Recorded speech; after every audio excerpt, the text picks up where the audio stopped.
Hi everybody, it's Stefan Molyneux from Freedomain Radio. So it is January the 3rd, 2012, and tonight is in some ways the make or break for Ron Paul in Iowa. Now I've made my position on political action clear, but of course no one can predict the future, and what I think is absolutely necessary for the rescuing of liberty from the jaws of tyranny is commitment. So I'm going to hand you a little gem of a speech which I think is necessary for Ron Paul to win. If you believe that Ron Paul is going to secure liberty, that Ron Paul is the best hope for the freedom of the Union, then you need to be committed. And being committed is not about personal commitment. Being committed is about social commitment. I've run successful companies. I've started the largest philosophy show in the world. I know a little bit about success, and I know a little bit about commitment. So I hope you will take this advice, because if you believe that this is how it's going to work, then you need to give it 250% if it's going to work. And I don't want you to look back upon regret if Ron Paul does not succeed in the way that you want him to, and kick yourself for not doing more. So here's the more that you can do. You need to get people out to vote for Ron Paul. And that is a matter of personal commitment to the virtues that you believe Ron Paul is going to achieve. I'll give you 3 examples. Number 1, war. Ron Paul, as the future commander-in-chief, can, it is argued, bring home all of the troops and end imperialism and foreign wars. This is going to save the lives, literally, of hundreds of thousands of people and thousands of Americans. Life and death. This is the import, this is the depth, this is the power of what is at stake. Life and death, the life and death of hundreds of thousands of people. You have to be pretty stone-hearted to put political ideology above the lives of hundreds of thousands of people. And so you can say to people, Ron Paul has committed to ending foreign wars. Ron Paul knows what it is like to be ideologically pure. He knows what it is like to do that which is unpopular for the sake of that which is true and that which is good. And so we have every reason to believe that he will follow through on that commitment, which will save the lives of hundreds of thousands of people. I am committed to saving those lives. I am committed to getting him elected. Now you need to cough up $20, and if you don't have $20, I will beg, borrow, or steal it for you. And you need to come down to the convention and you need to cast your vote for Ron Paul tonight, because hundreds of thousands of people's lives literally hang in the balance. Now, if you say yes to me, if you trust me, I have studied this stuff for many years, I am in depth, I am knowledgeable about these things. If you trust me, then I will thank you. I think the future will thank you. I think we will look back and look at it as a turning point in a change in your life, in a way of doing things that is even better than what you've done before. If you do this, I will thank you, because it will show me that you care about me, that you care about my opinions, that you respect where I'm coming from, that you trust me, that you love me. And I will thank you for it. It's a favor. It's an hour or 2. It's $20, which even I will cover if you can't. But I will view it, even if you don't agree with me fully, even if you don't agree with me partially, I will ask you to trust me. I will ask you to give up an hour or 2 in our whole lives for the sake of something that is incredibly important to me, that I deeply care about, and that I consider essential to the way that we live and to the future of the freedoms that we all so value. Will you do this favor for me, even if you don't agree with me? Will you trust me? Will you spend an hour or 2 doing something that you may not find that interesting for the sake of our friendship? If you're a stamp collector, I will spend an hour or 2 looking at your stamps. If you're a bird watcher, I will come out with you and sit in a hutch and watch the birds. If you're a train spotter, I will come out and note down the numbers of trains for an hour or 2, because I care about what's of interest and important to you. I am asking, I am begging, I am pleading for you to have an interest in that which is important to me, to spend an hour or 2 for the sake of our relationship, for the sake of our friendship, to come down with me and do this thing that is so important for me. Just do it for me, even if you don't believe in anything that I believe in. Just do it for me. Just trust me. Just show that you will do something that is mildly inconvenient for you for the sake of something which is incredibly important to me. So please come. Now, if you don't want to come with me, then I know that you don't respect what it is that I believe. I also know that we are on opposite sides of this issue, and since this issue involves the lives and death of hundreds of thousands of people, this is going to be a serious blow to our relationship. It's not a threat. It is just a recognition of reality. That if you are for the continuance of foreign wars, then you are for the murder of millions of hundreds of thousands of people. That is a serious blow to our relationship, because that tells me where you're coming from morally. It also tells me that you don't trust me. It also tells me that you don't respect me. It also tells me that you're not willing to put out a little bit of inconvenience for the sake of something that is incredibly important to me. And I also believe incredibly important to you. But you need to come down with me. I will thank you. I will buy you dinner. I will do whatever it takes to make that as enjoyable as possible for you. You need to come down with me and do this. If you do it, I will thank you. We will be closer. We can talk about it. Fantastic. If you won't do it, well, I know where you stand, and I know where our relationship is. And that will be very sorrowful for me. That would be very sad for me, to know that I'm not trusted, to know that I'm not respected, to know that a minor inconvenience to you is more important than that which is deeply held and a passionate conviction for me. The Federal Reserve. Yes, I know I bring up the Federal Reserve, everyone rolls their eyes, but surely you've noticed that everything's getting more expensive. Surely you've noticed that there are no jobs around. Surely you've noticed that the national debt is getting bigger and bigger. Surely these are not facts that are subjective or crazy on my part to bring forward. The Federal Reserve is going to destroy the currency because there's no way to pay off the national debt. They can't repudiate it. They can't tax their way out of it. They can't print their way out of it. It's simply too big. Ron Paul's commitment to end the Federal Reserve is the only chance we have for any kind of stable currency. If you think that's important, it is. If you think it's not important, you just have to remember what happened in Germany when hyperinflation hit, or what happened in Argentina, or other places when hyperinflation hit.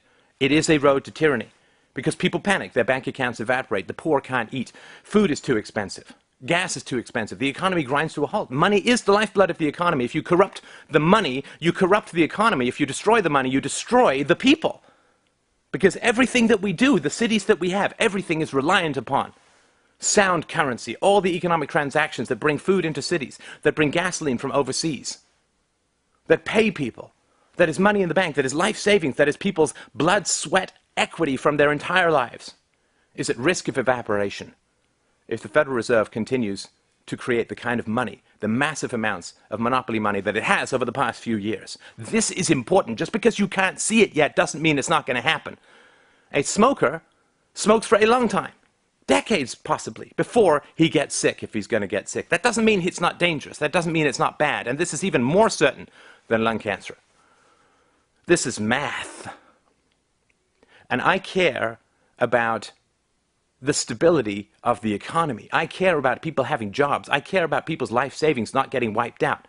At two levels. One, because I don't want people's life savings to get wiped out, and neither should you. And second, because when people's life savings do get wiped out and when they can't buy food, they turn to extreme political measures. Always. And that is very dangerous for us. It is very dangerous for me in particular, having been out there as an advocate for freedom publicly for many years. You are putting me at risk. If you support a continuance of the existing policies of the government, there is indefinite detention at the will of the government. It is dangerous for me. Come and help me gain some protection from someone who's going to repeal this stuff that is putting me in danger. Because I've been out there for so many years as a freedom advocate. Help me. Give me some security. Give me some safety. Give me some protection. And give yourself some protection from the extreme reactions of people who are going to panic when they can't buy food and their savings are gone. So let's prevent this. Let's get someone into power who is going to deal with this, who is going to keep us safe from the dangers, the inevitable road to tyranny that results from hyperinflation or debasement of the currency.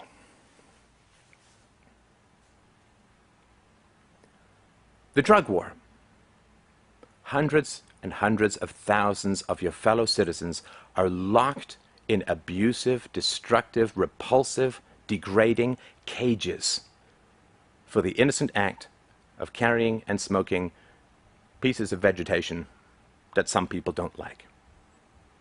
I myself, I don't use drugs. But what does that have to do with anything?